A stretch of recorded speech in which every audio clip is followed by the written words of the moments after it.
Front ഒന്ന് എടുക്കട്ടെ.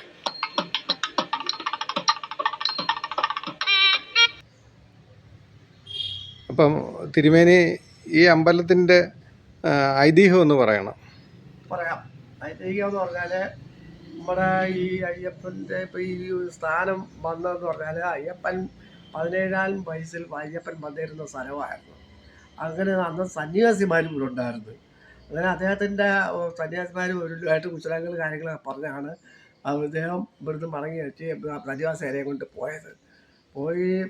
അത് കഴിഞ്ഞതിന് ശേഷം ഇവിടെ തലമുറകൾ ഇങ്ങനെ ആയി വന്ന് അവിടുന്ന് ശബരിമല അയ്യപ്പൻ ഒരു മുളന്താണ്ട് ഒഴിച്ചു കൊടുത്ത് കാവടിയായിട്ട് അവർ ആലവട്ടവും മിഞ്ചാവരും ഒക്കെ ആയിട്ട് കെട്ടി നെയ്യും നിറച്ച് മകരസംക്രമത്തിനായിട്ട് ഇത് എന്നെ കാണാനായിട്ട് വരണം. അങ്ങനെ കുഞ്ഞുകുട്ടി കാലം വരെയും പുല്ലും ഭൂമിയുള്ള കാലം വരെയും ഈ അയ്യപ്പൻ ഇതിൻ്റെ സ്ഥാനം ഇവിടെ ഉണ്ടായിരിക്കും, ഞാനിവിടെ ഉണ്ടായിരിക്കും എന്ന് പറഞ്ഞു. അങ്ങനെ വന്നപ്പോൾ ഇവിടെ ക്ഷേത്രം പണിയണമെന്ന് പറഞ്ഞ് അപ്പം ക്ഷേത്രം സന്യാസി വന്ന് അമ്പലം പണിഞ്ഞു. അമ്പലം കൊച്ചൊരു കൂര പോലെ പണിഞ്ഞു. പിന്നെ ഞങ്ങളുടെ അംഗങ്ങളാണ് ഇത് പണിഞ്ഞത്. പിന്നെ അദ്ദേഹത്തിൻ്റെ അയ്യപ്പന് അകത്ത് അതിന് സ്ഥാനം കൊടുത്തു. പുറത്ത് അദ്ദേഹത്തിൻ്റെ കാവക്കാർ വേണമെന്ന് പറഞ്ഞു. കാവക്കാരെ ദേവിയെ ഇരുത്തി, രക്ഷസ്, നാഗരാജാവ്, നാഗേഷി, ഗണപതി, അത് കഴിഞ്ഞിട്ട് പിന്നെ ജ്യോതിശ്വരന്മാർ 2 പേരെ അമ്പലം പണിഞ്ഞിരുത്തി. അത് കഴിഞ്ഞ് പാവനസ്വാമിയെ ഇരുത്തി, കറുപ്പസ്വാമിയെ ഇരുത്തി, മരതാവന്മാർക്ക് സ്ഥാനം കൊടുത്തു.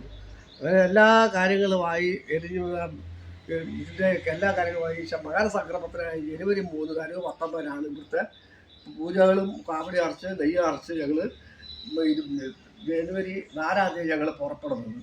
ജനുവരി 4 പുറപ്പെട്ടാൽ ജനുവരി 13 സന്നിധാനത്തെത്തും. 14 മകരസംക്രമവും കഴിഞ്ഞാണ് തിരിച്ച് ഞങ്ങൾ ഇവിടെ വരുന്നത്. അഭിഷേകം കഴിഞ്ഞ് വരുന്നത്. പണ്ടെന്ന് പറഞ്ഞാൽ ഞങ്ങൾക്ക് സ്ഥാനങ്ങളൊക്കെ ഉണ്ടായിരുന്നു. 7 ഒക്കെ ഉണ്ടായിരുന്നു. അതൊന്നും ഇപ്പം കിട്ടാൻ ഒക്കത്തില്ല. അപ്പോഴത്തെ സമയം അതാണ്. എന്ന് വെച്ചാൽ തിരക്കും ഉള്ള കാലം കൊണ്ടാണ് ഇപ്പോൾ ഇതൊന്നും വായിക്കാതെ വന്നത്.